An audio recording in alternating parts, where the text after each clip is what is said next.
আসসালামু আলাইকুম। ওয়ালাইকুম আসসালাম। আপু কেমন আছো তুমি? আলহামদুলিল্লাহ ভালো। তোমার নামটা কি যেন আরেকবার বলবে প্লিজ? মিথিলা। আচ্ছা, তুমি কেমন আছো আপু? আলহামদুলিল্লাহ ভালো আছি আমি। আগের থেকে একটু ভালো দেখতেছি, তোমার লুকও চেঞ্জ হয়েছে আর স্বাস্থ্য ভালো হয়েছে। কোনো সারা শব্দ পাইছো নাকি? আর না হাজর ভাইয়া, কাটবেন এখনো পাওনি? জি না, আমার পছন্দ করার মতন, আমার পাশে দাঁড়ানোর মতন। কি এই মানে মনে হয় এই যে এই পৃথিবীতে মনে হয় আমি একাই, আমার জন্য মনে হয় কেউ জন্ম হয়নি।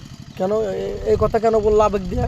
খুবই কষ্টে কথাটা বলছি, কারণ এতদিন হয়ে গেছে ভিডিও করছি, একটা মানুষ আমার পাশে দাঁড়ালো না। তাই? জি। এমনও তো হতে পারে তোমার এটাই লাস্ট ভিডিও, এরপরে তুমি একটা সারা পাবা, হতে পারে নাকি? হতেও পারে, আল্লাহ যদি আমার মুখের দিকে চায় হতেও পারে। আচ্ছা, তুমি কি কোয়ালিটির স্বামী চাচ্ছ যে তোমার মিলতেছে না? এরকম সারা কি করে দিছিল? না ভাইয়া, ওরকম সারা কেউ দেয় নাই। আর সে বয়স্ক হলেও আমার সমস্যা নাই, তার টাকা পয়সা না থাকলেও আমার সমস্যা নাই। সে আমার বাবা যে রিক্সা চালায়, সে যদি আমার বাবার মতন রিক্সা ভ্যান গাড়ি চালায় তাও আমার সমস্যা নেই। সে তো কাজ করে আমাকে নিবে, তাই না? সে তো চুরি করবে না। না, না। তো আচ্ছা, এই এখন তো অনেক সুন্দর সুন্দর কথা বলতেছো, পরে তো আবার এই লুক চেঞ্জ করবা না? না ভাইয়া, আমি ওরকম ধরনের মেয়ে না।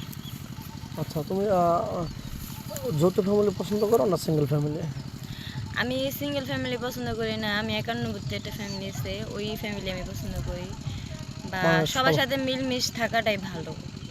এমন কেন? এখন তো ডিজিটাল যুগ, সবাই চায় আমি খালি শুধু স্বামী কিনে থাকবো, আর কোনো আদার্স ঝামেলা নিতে চাচ্ছে না। না না, শুধু স্বামী চিনলে তো হবে না। হয়তো বিয়ে করবো স্বামীরে, কিন্তু সারা জীবন সংসার তো সারা জীবন না হোক, সংসার তো ধরতে গেলে মা বাবার সাথেই করা লাগে, শ্বশুর শাশুড়ির সাথে। কারণ আমার স্বামী আমার কতক্ষণ আমার পাশে থাকবে, আমার শাশুড়ি তো আমার পাশে থাকবে, সাপোর্ট করবে, তাই না? জি জি জি, অনেক সুন্দর কথা বলছো। যাই হোক, বিয়ের পরে এসব লুক তো চেঞ্জ হবে না জি না। আশা করি। হ্যাঁ তুমি তো মুসলমান, নামাজ কালাম তো পড়া হয়। হ্যাঁ হ্যাঁ, পড়ি। আচ্ছা,